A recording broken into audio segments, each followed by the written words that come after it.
Hello students, welcome to I exam B. आप सभी लोग जानते हैं कि आपके एसएससी सीएचएसएल और सीजीएल के एग्जाम आने वाले हैं।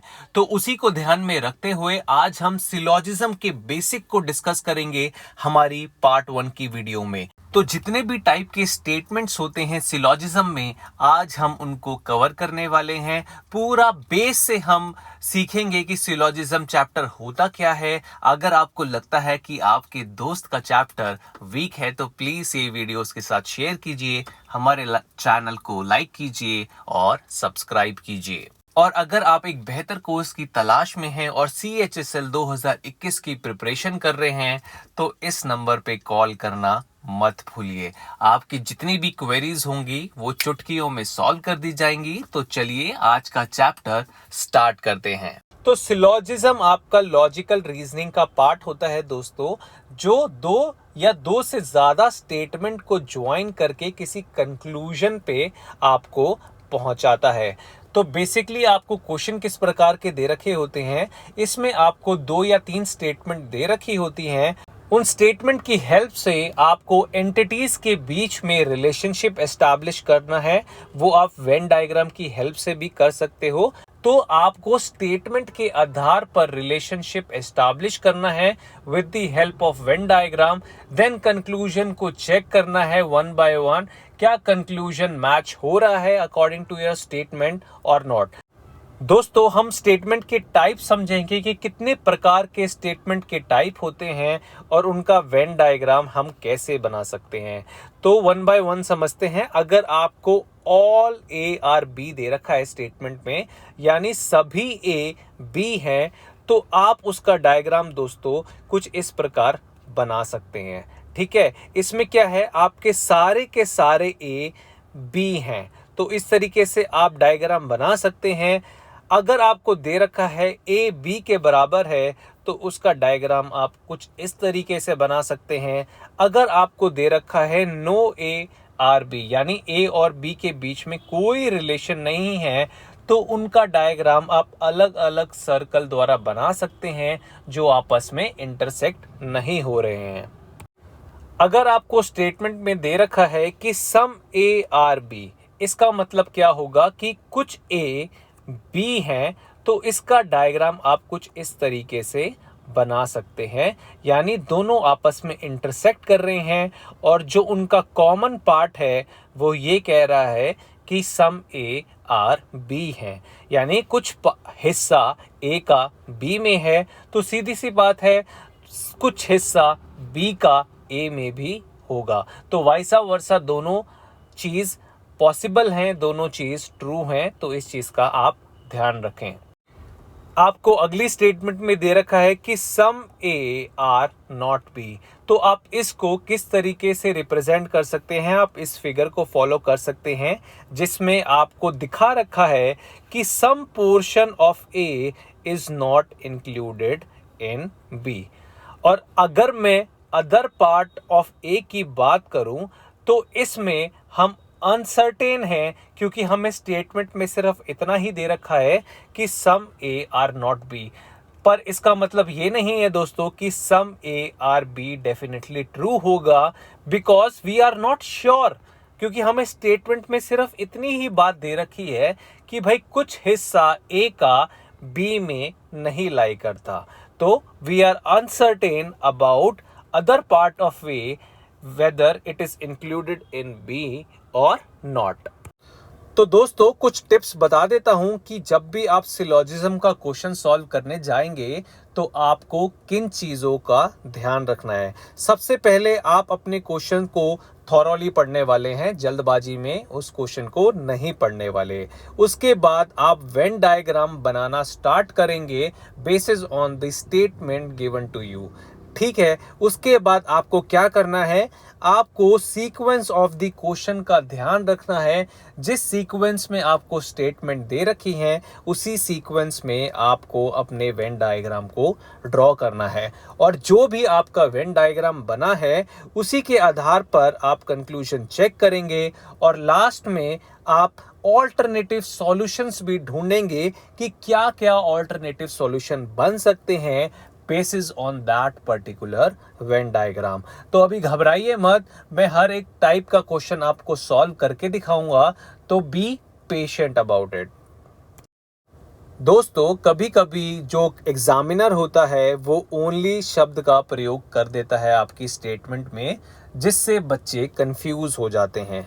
अगर आपको स्टेटमेंट में दे दिया जाए ओनली ए इज बी, तो उसका मतलब आपको किस तरीके से इंटरप्रेट करना है। आप ओनली ए इज बी को ऑल बी आर ए की तरीके से रिप्रेजेंट कर सकते हो और अपने क्वेश्चन को सॉल्व कर सकते हो। अभी आपको यहाँ पर दे रखा है ओनली डस्टर आर चॉक्स, तो मैं ये मान सकता हूँ कि ऑल चॉक्स आर डस्टर। उसी के आधार पर मैं अपना वेन डायग्राम भी बना सकता हूँ।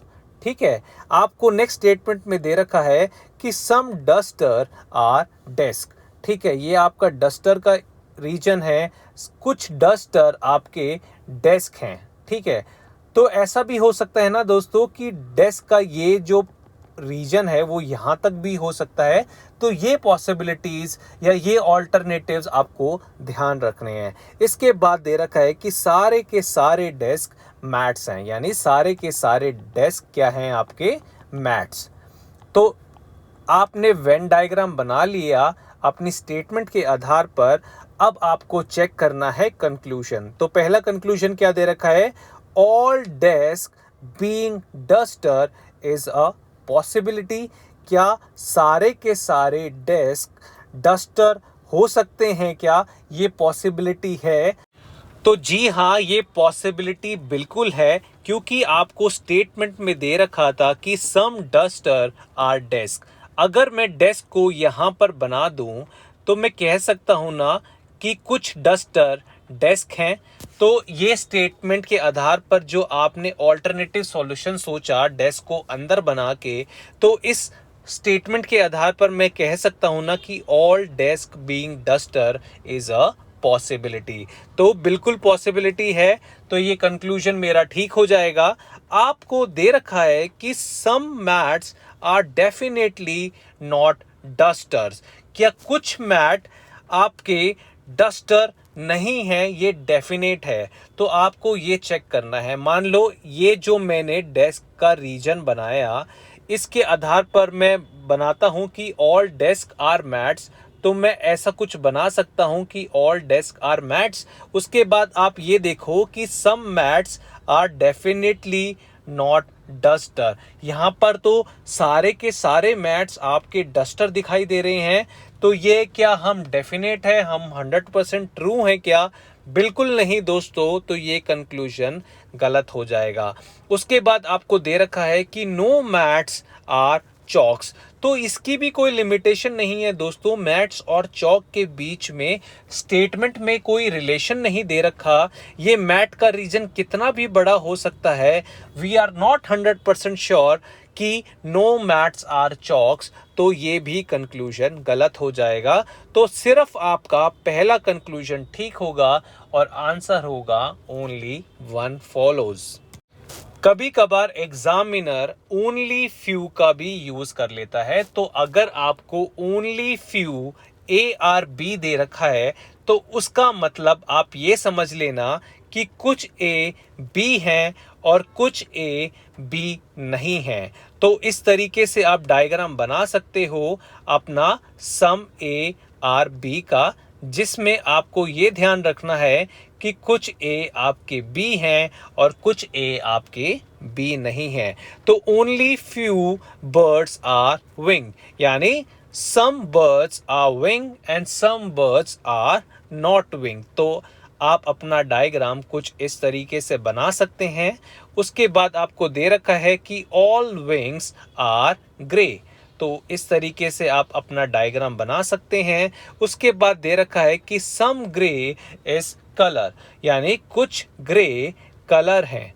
तो इस तरीके से आप अपना डायग्राम बना सकते हैं। अभी कलर का रीजन दोस्तों यहाँ पर भी जा सकता है, यहाँ पर भी जा सकता है, क्योंकि ग्रे का रीजन ये पूरा है। तो you are not sure about the region of the colour. तो कलर कितना भी बड़ा हो सकता है, इसका आपको ध्यान रखना है। तो आपको दे रखा है कि सम विंग्स आर कलर, यानी कुछ विंग्स कलर हैं क्या, तो भाई हो भी सकता है और नहीं भी हो सकता है। अगर मैं यहाँ पर इस डायग्राम को लिमिट कर दूं तो ये नहीं होगा, अगर मैं इस डायग्राम को यहाँ तक बना दूं तो ये हो जाएगा, but we are not 100% sure, तो हमारा ये कंक्लूजन गलत हो जाएगा। तो उसी तरीके से आपको दे रखा है कि सम विंग्स आर बर्ड्स, क्या कुछ विंग्स बर्ड हैं, तो सम मैंने आपको बताया था only few birds are wing का मतलब क्या है, सम विंग्स आर बर्ड, तो ये कंक्लूजन तो आपका ठीक होगा। उसके बाद आपको दे रखा है कि all birds are wing is a possibility, तो भाई पॉसिबिलिटी नहीं हो सकती क्योंकि कुछ बर्ड विंग नहीं है। तो इसी तरीके से आपको ओनली फ्यू के केस में ध्यान रखना है कि ओनली फ्यू का मतलब क्या होगा, और उसी मतलब के आधार पर मेरा जो कंक्लूजन 3 है वो गलत हो जाएगा। तो मेरा आंसर होगा ओनली 2 फॉलोज। इसके बाद दोस्तों आइदर और केस पे भी नजर डाल लेते हैं। कभी कभार क्या होता है कि हमारे ऑप्शन में आइदर 1 और 2 ऐसे भी ऑप्शंस होते हैं, तो बच्चे कंफ्यूज हो जाते हैं आइदर और केस में। तो आप 2 कंडीशंस हमेशा याद रखिएगा। पहली कंडीशन आपकी ये रहेगी दोस्तों कि कंक्लूजन यानी दोनों के दोनों कंक्लूजन इंडिविजुअली रॉन्ग होने चाहिए, ठीक है। दूसरा आपका कंडीशन में क्या होगा कि एलिमेंट्स जो होने चाहिए दोनों कंक्लूजन में वो सेम होने चाहिए, यानी अगर A and B element use हुआ है एक कंक्लूजन में तो दूसरे कंक्लूजन में भी ए और बी यूज होना चाहिए। तीसरा, कभी कभी क्या होता है कि कॉम्प्लीमेंट्री पेयर्स फॉर्म हो जाते हैं, तो उसका भी आपको ध्यान रखना है। कॉम्प्लीमेंट्री पेयर्स क्या, जैसे सम और नो कॉम्प्लीमेंट्री पेयर्स हैं, ऑल और सम नॉट भी कॉम्प्लीमेंट्री पेयर्स हैं। पर अगर आप इन 2 चीज़ों का ध्यान रखेंगे तो आप सारे आइदर और केस को फॉर्म कर सकते हैं। तो आप पहले 2 कंडीशंस का ध्यान रखें। कॉम्प्लीमेंट्री पेयर्स को आप याद कर सकते हैं कि कौन कौन से कॉम्प्लीमेंट्री पेयर्स हैं, और इस आधार पर आप आइदर और केस की कंडीशन को एस्टैब्लिश कर सकते हैं। तो मैं एग्जाम्पल के तौर पे आपको समझाने की कोशिश करता हूं कि किस तरीके से आइदर और की कंडीशन अप्लाई होती हैं। जैसे आपको दे रखा है कि सम टेबल्स आर बैग्स, तो आप यहां पर डायग्राम बना सकते हैं सम टेबल्स आर बैग्स का। उसके बाद आपको दे रखा है कि सम बैग्स आर चार्जर्स, तो आप डायग्राम बना सकते हैं सम बैग्स आर चार्जर्स का। उसके बाद आपको दे रखा है कि ऑल पेन आर चार्जर, तो ऑल पेन आर चार्जर का डायग्राम दोस्तों कुछ इस तरीके से बन जाएगा। अगर मैं पेन का थोड़ा सा हिस्सा इसमें भी डाल दूं तो ये भी दोस्तों चल जाएगा, ठीक है। पर वी आर नॉट श्योर कि पेन यहां तक है कि यहां तक है। अब आपको दे रखा है कि सम चार्जर आर टेबल, तो दोस्तों सम चार्जर आर टेबल हो भी सकता है, नहीं भी हो सकता, पर वी आर नॉट 100% श्योर, तो ये कंक्लूजन हमारा गलत हो जाएगा। दूसरे बात आपको दे रखा है कि नो चार्जर इज टेबल, यानी कोई चार्जर टेबल नहीं है। अगर दोस्तों मैं इसको कुछ इस तरीके से बना देता, जैसे आपको स्टेटमेंट में दे रखा है कि सम टेबल्स आर बैग्स, राइट, उसके बाद आपको दे रखा है सम बैग्स आर चार्जर, यानी कुछ हिस्सा बैग का चार्जर में है। तो यहां मैं इस स्टेटमेंट के आधार पर क्या कह सकता हूं कि no charger is table, no charger is table नहीं कह सकता, because I am not 100% sure. तो मैंने अपने स्टेटमेंट के आधार पर बहुत सारी पॉसिबिलिटीज बना ली, उन पॉसिबिलिटीज के आधार पर बहुत सारे वेन डायग्राम मैंने अपने दिमाग में सोच लिए, पर वी आर नॉट 100% श्योर कि नो चार्जर इज टेबल, तो ये कंक्लूजन गलत हो जाएगा। अगर आपके दोनों के दोनों कंक्लूजन गलत हो जाएं और जो आपको एलिमेंट्स दे रखे हैं कंक्लूजन में वो सेम हो, तो आपका जो आइदर और केस होगा वो अप्लाई होगा और आपका इसका सही आंसर होगा आइदर 1 और 2 फॉलोज, यानी दोनों में से कोई एक सही होगा। आई होप आपको सिलॉजिज्म के बेसिक्स समझ में आ गए होंगे, and thanks for watching I exam B.